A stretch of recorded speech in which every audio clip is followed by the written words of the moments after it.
आज भगवान की कृपा से और पूर्वजों की कृपा से पटेल परिवार में मेरे द्वारा भगवान की कृपा से द्वितीय वर्ष से रुद्राभिषेक और सत्यनारायण भगवान कथा करने का अवसर प्राप्त हुआ। यह भगवान की कृपा से हुआ है और पूर्वजों की कृपा। अब ये कैसे मानेंगे कि भगवान की कृपा है कि पूर्वजों की कृपा है? तो भगवान की तो कृपा ही है जो आप यहाँ पे बैठ कर के कथा सुन रहे हैं। पूर्वजों की कृपा कैसे होती है कि आप प्रयास करते हैं। जैसे यहाँ से भी आप लोग कहाँ गए थे? केदारनाथ गए थे। तो पूर्वज की कृपा है तभी आप लोग यहाँ से वहां तक जाने का आप लोगों को कृपा प्राप्त हुआ। अगर वहां जा करके आपको अगर मंदिर की दर्शन हुआ हो, भगवान के स्पर्श अगर हो गया हो, तो आपके ऊपर पूर्वजों की असीम अनुकंपा रही है, आपको पितृ खुश है, तब जा करके आपको तुरंत दर्शन प्राप्त हो गया।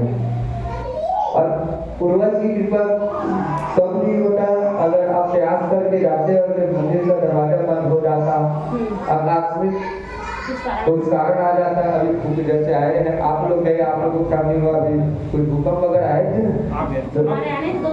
हम लोग के वहाँ से आए फिर बद्रीनाथ में लैंडस्लाइड हुआ। आप लोग जब गए थे तो क्यों नहीं आए?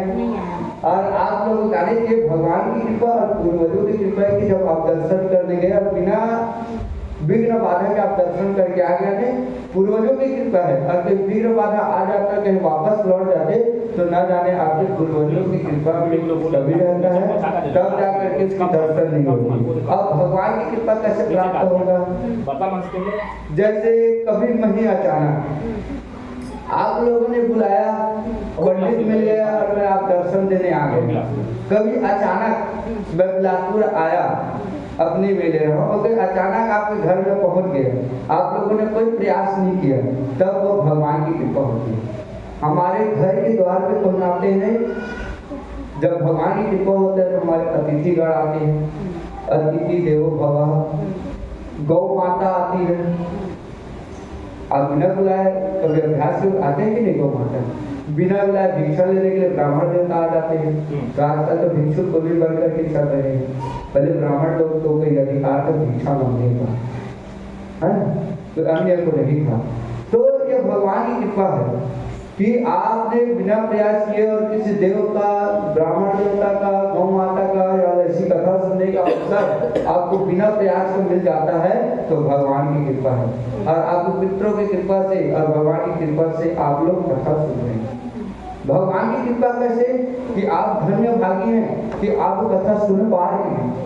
तो क्यों सुन पा रहे हैं? क्योंकि भगवान सुनाना चाहते हैं और भगवान भी सुनाना चाहेगा। लेकिन आप अगर प्रयास करें कि मेरे घर में कथा होनी चाहिए, कोई ना कोई विघ्न आ जाता और आपका मौका किसी और को मिल जाता। क्योंकि कार्य तो आपने रच डाले हैं, मेहमानों को तो आपने निमंत्रण दे डाले हैं, तो कथा में अगर भगवान की कृपा नहीं होगी तो आपके जगह कोई दूसरा कर होगा कि महाराज जी हमारे घर में थोड़ा ये कारण हो गया, महिलाओं में कुछ न कुछ परेशानी रहता है, कोई भी प्रकार से तबियत खराब हो जाए और आप लोग नहीं बैठता। ठीक है, जजमान के ऐसे में कथा करने गए, भगवान की कृपा कैसे बता रहे, उसने मस्त सुंदर ऐसी कथा का आयोजन रचाया, पूजन वूजन तो सब कराया। हमारा जो जीवन है ना, हम लोग सुनते नहीं है किसी को, हम लोग केवल अपने ही बातों को करते रहते हैं, हर बात पे काट देते हैं बातों को, सुनते नहीं है कि नहीं? जीवन में सुनते हैं क्या कोई किसी के बात को? पानी ला देते बोला तो कभी हम लोग नहीं सुन पाते हैं। अनुभव है जीवन का। तो भगवान मतलब वैसे पूजन कराए, लेकिन जब कथा सुनने आया, अभी यहीं पे देखो भगवान ने सबको निमंत्रण दिए थे ना, अभिषेक तक सब रुके, एक एक करके आएगा, पूरा अभिषेक तक रुके, लेकिन आप देख लो कितने लोग कथा सुन रहे हैं। क्यों? भगवान नहीं चाहते कि वहाँ पे बैठ, भाई श्रवण के माध्यम से सुन रहे हैं उसका अलग फल मिलेगा, और यहाँ रह करके सुनेगा उसकी अलग फल मिलेगा। यहाँ उसको ताजा फल मिलेगा, केदारनाथ गए उसका भविष्य वहाँ का फल आपको अलग मिलेगा कि यहाँ से आप चल के गए और उसका फल प्रसाद को लाके दे देगा, तो उसका फल यही भी मिल सकता है। तो स्थान की महत्ता है ना, कि आप केदारनाथ जाओगे, केदारनाथ का फल मिलेगा, रामेश्वर जाएंगे, रामेश्वर का फल मिलेगा। उसी प्रकार कथा श्रवण का तो क्या कि पूजन पाठ तो सब चीज किए, लेकिन जैसी कथा श्रवण कराने का आया ना तो उसका तबीयत खराब हो गया। और ऐसी तबीयत खराब हो कोई बैठ ही नहीं पाया, नहीं अब मैं बिल्कुल नहीं बैठ पाऊंगा बोल करके। तो भाई कथा में तो नियम होता है कि जब तक कथा समाप्त होना होता है, लेकिन कलयुग का व्यक्ति था और उसको मना भी नहीं सकते थे। वो गया हॉस्पिटल, उसके जगह में दूसरे जजमान को बैठा करके कथा सुनाया संकल्प लेकर के। और जैसी कथा श्यावर रामचंद्र की हुआ, आधा एक घंटा चला कथा, जैसी श्यावर रामचंद्र हुआ वो व्यक्ति आकर के बोला महाराज जी की इंजेक्शन दिया और मैं ठीक हूँ। वो भगवान उसके जीवन में कथा को लिखा ही नहीं था, इसलिए कुछ न कुछ विघ्न बना करके लाते हैं। और हम कहते हैं कथा हम बहुत, ये कथा बहुत सरल है, केवल सुनना बस है, लेकिन सुनना बहुत मुश्किल है। ये कथा माता पार्वती नहीं सुन पाई। जब भोले बाबा कथा सुनाते थे ना, सती जब उसको कथा सुनाने का प्रयास किया, नहीं सुन पाई। वो ना विमानों को जब लेकर के जा रहे थे तो चकाचौंध में लग जाते हम लोग भी। अभी भी आप लोगों के मन में होगा, हम लोग कथा सुन रहे फालतू, नीचे में कोई हलवा खा रहा होगा, कोई पूड़ी खा रहा होगा, कोई मेहमान आ रहा होगा, कहाँ महाराज के चक्कर में बैठे, कहाँ फंसा दिए हैं, मस्त नीचे ठंडी वाले से मिलते, मन में थोड़ा थोड़ा जा रहे हैं कि नहीं जा रहे हैं। तो वैसे ही सती माता के भी मन में चला गया और वो कथा को नहीं सुना और पार्वती पति की बात को नहीं माना और जा करके क्या हुआ, उसका अंत हो गया। वैसे जब पार्वती जन्म में कथा सुनाने लगा तो कथा वो नहीं सुन पाया और तोता के कथा सुन लिया, श्रीमद् भागवत कथा कर और पूरे संसार में फैलाया हुआ। तो कथा सुनने के लिए बहुत पुण्य की चाहिए, तब जाकर के कथा सुनते हैं। तो आप कथा में प्रवेश करते हैं। अच्छा, आप लोग खीर बना रहे हैं, अभी बड़ा स्वादिष्ट है, या लोगों के लिए भोजन बना रहे हैं, तो क्या क्या लगा होगा, क्या क्या है? राशन नहीं, अब खीर की बात कर लेते, ज्यादा बात नहीं करेंगे, है ना? काजू किशमिश, तो क्या दूध और चावल और शक्कर से खीर नहीं बन सकते? तो केसर डालने की क्या जरूरत है? नहीं, काजू किशमिश डालने की क्या जरूरत है? स्वाद। और हम लोग पूजा में सामान लिखवाते हैं तो कपड़ा, आभूषण, सुगंधित तेल, तो आप लोग क्यों सोचते हैं कि महाराज एडवांस में लिखी है? क्या भगवान को थोड़ा इस तरह चढ़ाएंगे तो पूजा में मजा नहीं आएगी क्या? भगवान को भी तो साथ चाहिए ना भी, तो भगवान नहीं चाहते, भगवान तो भाव का होता है। पूजन कितने प्रकार का होता है? 5 प्रकार से भी हम पूजन कर सकते हैं। आप लोग जो पूजन किए 16 प्रकार की पूजन है। 5 प्रकार के पूजन में गंध, पुष्प, अक्षत, धूप, दीप और नैवेद्य, 5 प्रकार। इतने ही बस आप हम लोग घर में प्रतिदिन करते ना, धूप, दीप, नैवेद्य, फूल और अक्षत, ये 5 प्रकार के पूजन से भी हम पूजन कर सकते हैं। 16 प्रकार के भी पूजन जो आप लोग किए, 64 प्रकार के, 32 प्रकार के, 132 प्रकार का पूजन होता है। और 132 प्रकार पूजन में हर चीज को चढ़ाना। अब जैसे शिव जी में 16 प्रकार से ज्यादा चढ़ाएंगे नहीं चढ़ाएंगे, इसको कितनी आनंद आया होगा, तो भांग पाया है। तो पूजन भगवान सत्कार की जो कथा है ना, उसमें क्या क्या चाहिए? केले का वृक्ष, अब केले का वृक्ष तो मिलना नहीं, ले देंगे तो पत्ता मिला है।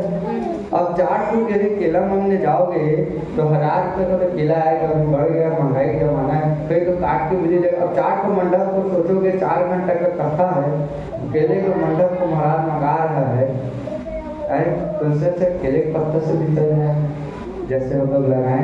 अब भगवान नहीं चाह रहे कि मेरे लिए महल बना दो। एक कथा सुनाने के लिए कोई लाखों रुपए महल बनाएंगे क्या? नहीं बनाएंगे। तो वो बोले कि केले के पत्ता से जो सब कुछ कलयुग का व्यक्ति नहीं करा पाएगा। अक्षर, पंच, पल्लव, धूप, दीप, नैवेद्य और जो आप लोग लाए वही सामान इसलिए पूजा के लिए रखता है। अच्छा, आपके पास खीर, चावल भी उपलब्ध है, दूध भी उपलब्ध है और बनाने वाला भी उपलब्ध है, उसको बनाना ही नहीं आता है। अब जैसे मैं पूजा के सामान लिस्ट लिख दिया, अब मैं नहीं आता तो आप लोग पूजन कर लेते क्या? विधि तो मालूम होना चाहिए ना, किस प्रकार से पूजन कराना है। पूजा तो कोई भी कर सकता है, जो हम लोग घर में करते हैं, तो उसी प्रकार से विधि। तो भगवान की कथा सुनने का तिथि क्या है? कब सुननी चाहिए कथा भगवान की? कब सुननी चाहिए भगवान की कथा? साल में एक बार, तो साल में एक बार भोजन भी किया करते हैं। भगवान की कथा सर्वप्रथम पूर्णिमा या संक्रांति की, हर महीने में एक पूर्णिमा आती है, संक्रांति 2 आती है, उसमें कथा सुनो। जन्म उत्सव आया, उसमें कथा सुनो। कोई शुभ मुहूर्त आया, उसमें कथा सुनो। अभी आगे क्यों कथा सुननी जरूरी है और कैसे सुनना है भरोसा मैं आगे के क्रम में बताऊँ, अभी विधि बता रहा हूँ। और भगवान ने यहाँ तक ही कहा है कि जब आपका मन करे कथा सुनने के लिए कोई समय नहीं, पूजन करने मेरे पूजन करने के लिए समय है, पूजन करने के लिए समय, सुबह स्नान ध्यान से निमित्त होकर के पूजन करने का जो समय है प्रातः, भगवान के लिए मुहूर्त देखते हैं, है ना। हम लोग शुभ मुहूर्त में कथा कराएंगे बोलते हैं, हम लोग अपने मन से मुहूर्त निकाल लेते हैं। पहले पंडितों से पूछनी चाहिए कि महाराज जी मुहूर्त कौन सा दिन है। अब जैसे आपने रविवार का दिन मना लिया, अब इसके मन में आगे प्रदीप मिश्र बोले सर कार्तिक दिन ठीक था, कल भी छुट्टी था, कल भी करा सकते थे। तो ये मुहूर्त में पूछने से वो होता है, हर महीने में आता है, ऐसे जरूरी नहीं है। वो जो त्रयोदशी तिथि है, शिव पर्व हर महीने में आता है। तो भगवान ने कहा कि जिस समय आपका मन करे, पंडित को बुला, पंडित जी मेरे को कथा सुनना है, आप मेरे को कथा सुना। पूजा कराने की जरूरत नहीं है, कथा सुनना है, पंडित को बुला, तिलक लगा, चावल अच्छे तरह को हमारा संकल्प ले लो, हमारा जीवन को कथा सुननी, हमारे व्याख्या को देना। कथा क्या करती है?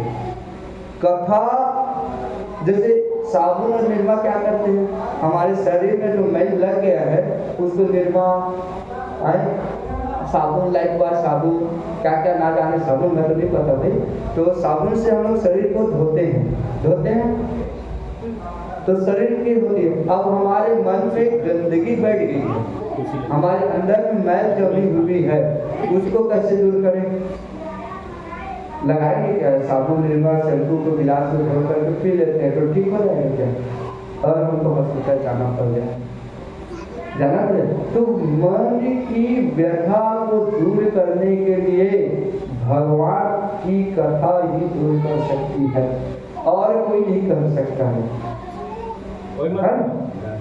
पंडित जी को अभी मैं बताया ना, सुबह हम नीचे में बैठे थे तो पिछले साल रात को 9 बजे कथा सुनी हुई थी।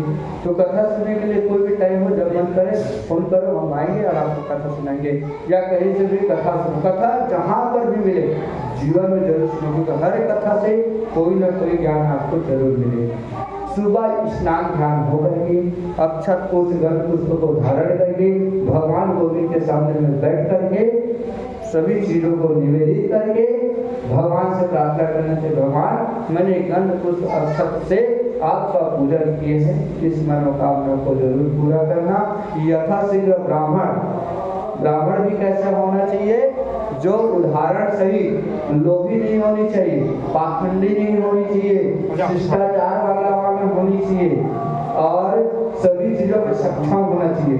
ऐसे पंडितों को बुला करके सुंदर भगवान सत्यनारायण की कथा हम सबको सुननी चाहिए, और कथा सुन करके ब्राह्मण को यज्ञ हवन करा करके, भोजन करा करके, उसी दक्षिणा दे करके उनको विदा करनी चाहिए। और रात के समय जैसे आप लोगों ने इस बार अक्षरांजन किया, कीर्तन 2 घड़ी कम से कम जगनी चाहिए, तब जाकर इनका फल पूर्ण मिलता है। अच्छा, उपवास रह करके लोगों को कथी सुननी चाहिए? तो उपवास रह करके कथा क्यों सुननी चाहिए? या कहीं पे लिखा है क्या वो जरूरी है कथा उपवास रह करके सुननी चाहिए? क्यों जरूरी है? उपवास का मतलब क्या होता है? थोड़ा बताएंगे तो कथा में रस आएगा, क्योंकि मैं बोलते रहूँगा तो मजा नहीं आएगा। जैसे अरुद्धाचार्य बोलते ना, माता अब मैं तो नहीं बन सकता, तो यही पे छोटे शब्द में पूछता हूँ, उपवास की ओर रहना जरूरी है। क्या है उपवास का मतलब?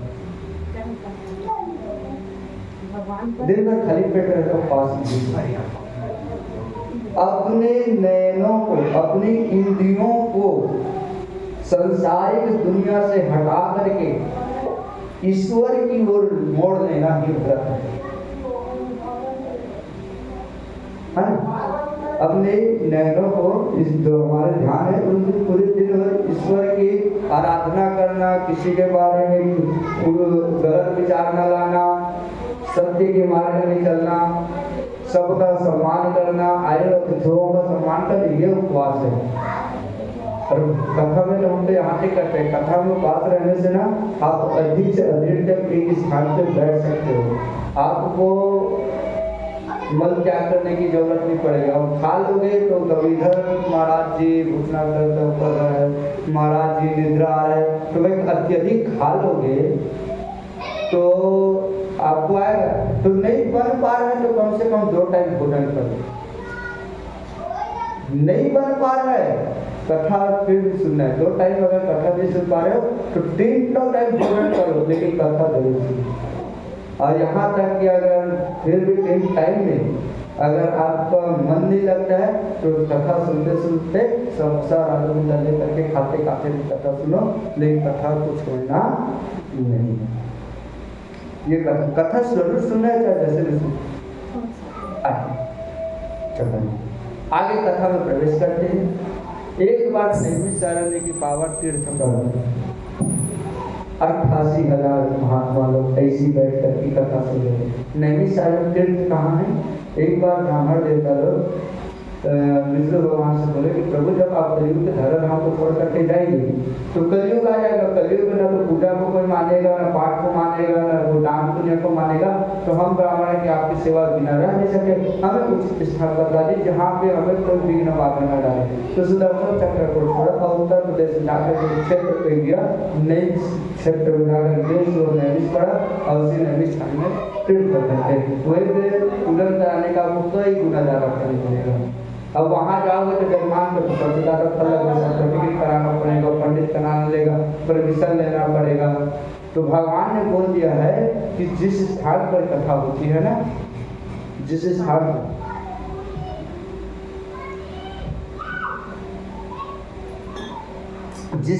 पर कथा होती है वही नैमिषारण्य तीर्थ कहलाता है। भगवान की पूजा का शुभ समय क्या है? पूजन करते हैं ना सुबह कितने बजे? 4 बजे। ब्रह्म मुहूर्त में जो व्यक्ति पूजन कर लेता है ना उसकी सारी बीमारियां दूर हो जाती है, लक्ष्मी की प्राप्ति होती है, हर चीज। ब्रह्म मुहूर्त में जो व्यक्ति पूजन कर लेता है 8:48 का होता है, इससे केवल मनुष्य जब भी जाए ना तो हर प्रकार के रोगों से मुक्ति मिल जाती है। ब्राह्मण देवता ऐसी बैठ करके आपस में चर्चा कर रहे हैं। तो क्या चर्चा कर रहे हैं हम लोग? क्या चर्चा करते हैं? बैठे रहते विस्तार से सब उदाहरण दे देते कि फिर बताइए, उदाहरण देते कि कथा कहानी कैसे लोग जैसा बनवा कोई दिक्कत नहीं है ना। 7:30 बजे तक तो जाएंगे रामायण वाले 7 बजे जाएंगे, 7 बजे ना, 7 बजे तक तो है। तो बैठ करके आलू भुजिया समोसा की चर्चा नहीं कर रहे थे, वो लोग बैठ करके चर्चा कर रहे थे कि प्रभु कि कलयुग आने वाला है और सब लोग कोई ना कोई प्रकार से कमी है, अब किसी की संतान नहीं है, अब किसी की संतान है तो संतान के नाम से परेशान है, कोई अपने पति के नाम से परेशान है तो कोई अपने पति के नाम से परेशान है, किसी का धन है तो अन्न के लिए परेशान है, रहने के लिए जगह नहीं है, और उसके बाद जगह है उसके पास रहने खाने के लिए धन नहीं है। नाना प्रकार से कष्टों से जूझ रहे। अभी क्यों जूझ रहे? क्योंकि ये क्या है? दुखाला है। पृथ्वी लोग क्या है? दुखाला है। और संधाला में क्या मिलता है? दवाई। और रसोईयालय में खाना, और विद्यालय में शिक्षा, और पृथ्वी में दुखाला क्योंकि दुख है। यहाँ ऐसा कोई भी व्यक्ति नहीं है जो पूर्ण रूप से संतुष्ट है। तो वे संतुष्ट कौन है? संतुष्ट जो गोविंद का दास है, जो राम का दास है ना, वही सुखी है।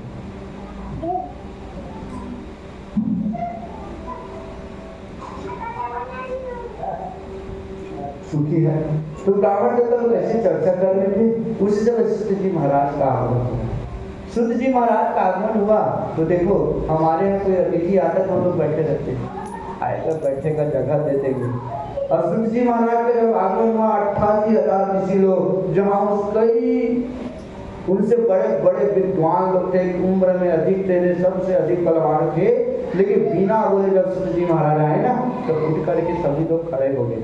हमारे घर में कोई अतिथि आए, ब्राह्मण देवता आए ना, तो अपने स्थान से उठ जाना चाहिए। जैसे आप भी लोग हो, साहब आते हैं तो उठते हैं, भाई सम्मान है उनका, आप लोग माया आए तो उठे। इसे जब भी हमारे से कोई सम्मान्य व्यक्ति आता है ना, हम उठ करके सम्मान करें। उठ करके सम्मान किए तो सूर्य जी महाराज ने बड़ी सुंदर बात की कि भाई आप लोग मेरा उठ करके सम्मान क्यों करें, मैं तो आप लोगों से छोटा हूँ। तो बोले आप छोटे जरूर हैं सूर्य जी महाराज, लेकिन आप ज्ञानवान हैं।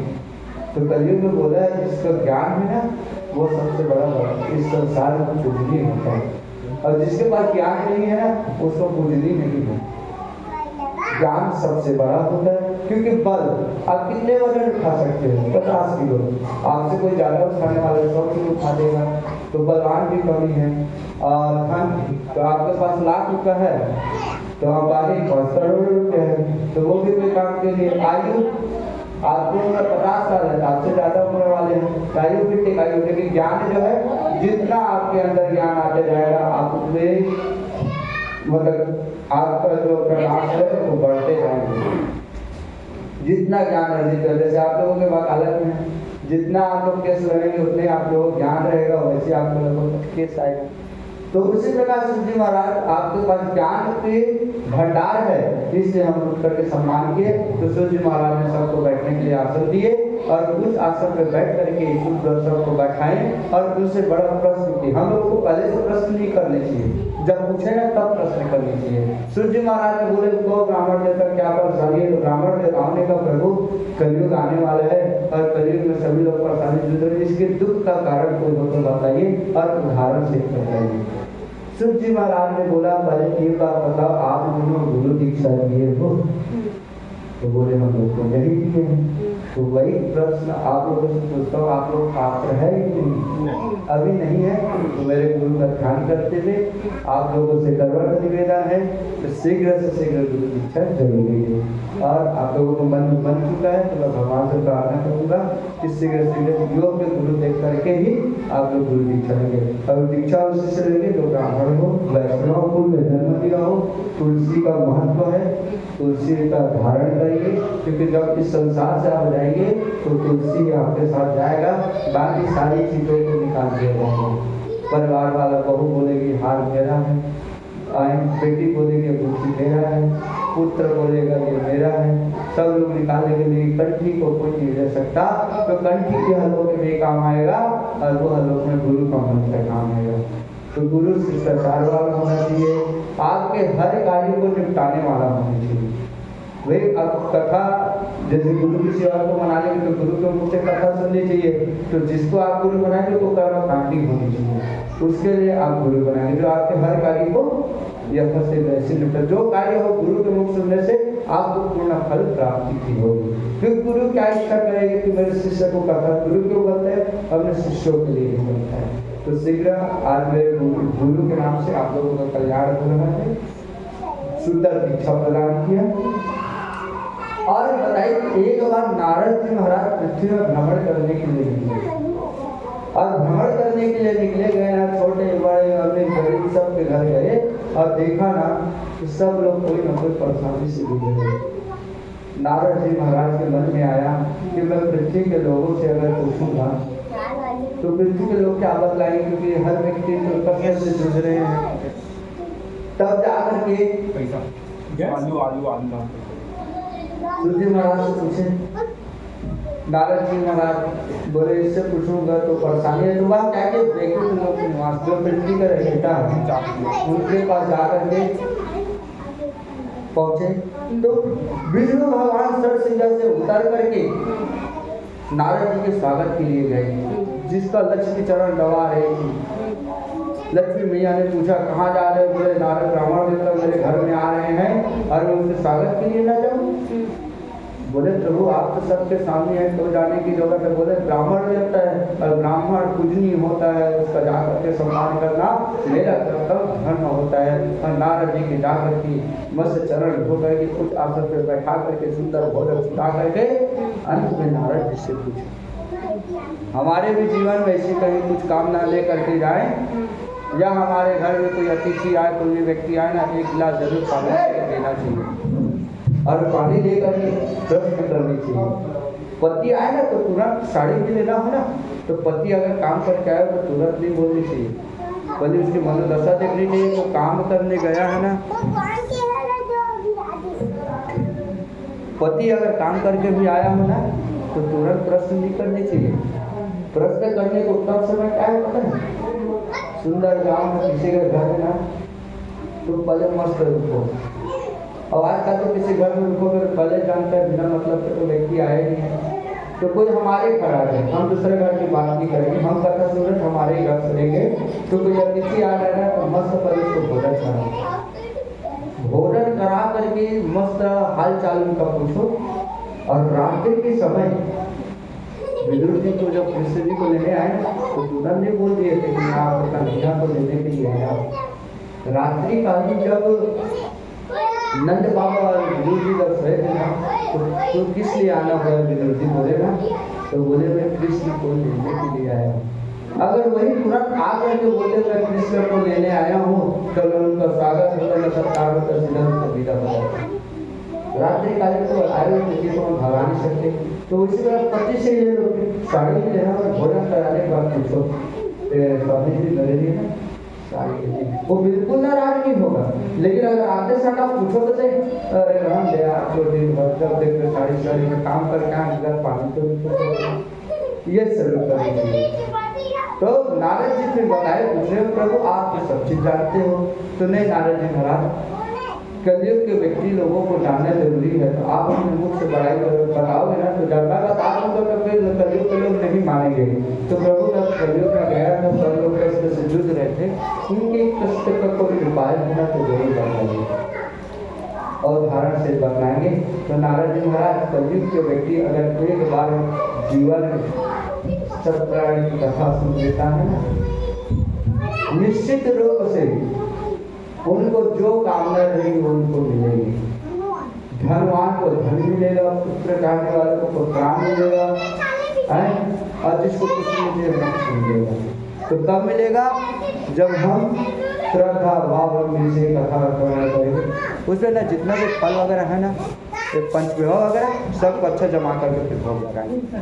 अच्छा जमा भगवान की कथा सुनेगा जीवन मोक्ष मिलेगा।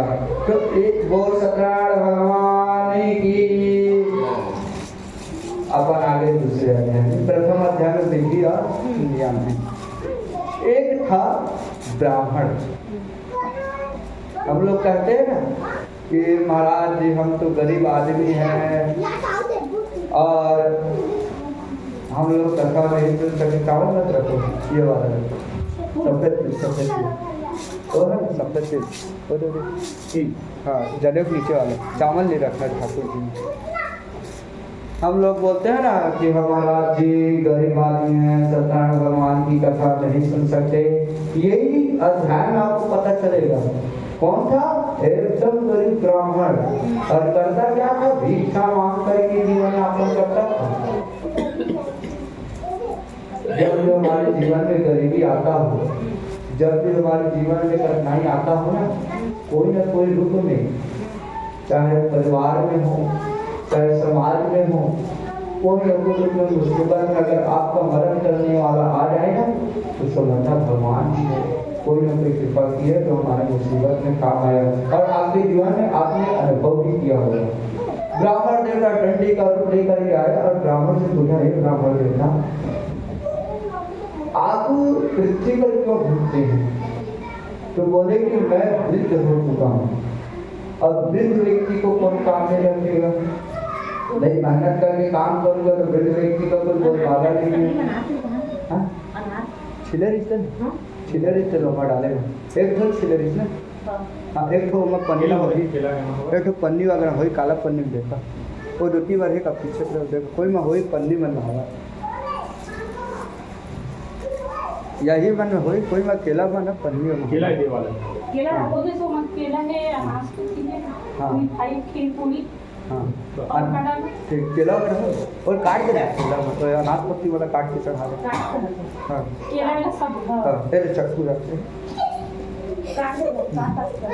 तो ब्राह्मण देवता से पूछा के तो बोले प्रभु मेरे कष्ट का कोई उपाय होना तो बतलाइए। भाई मैं भिक्षा मांग करके ना अपने परिवार का भरण करता हूँ।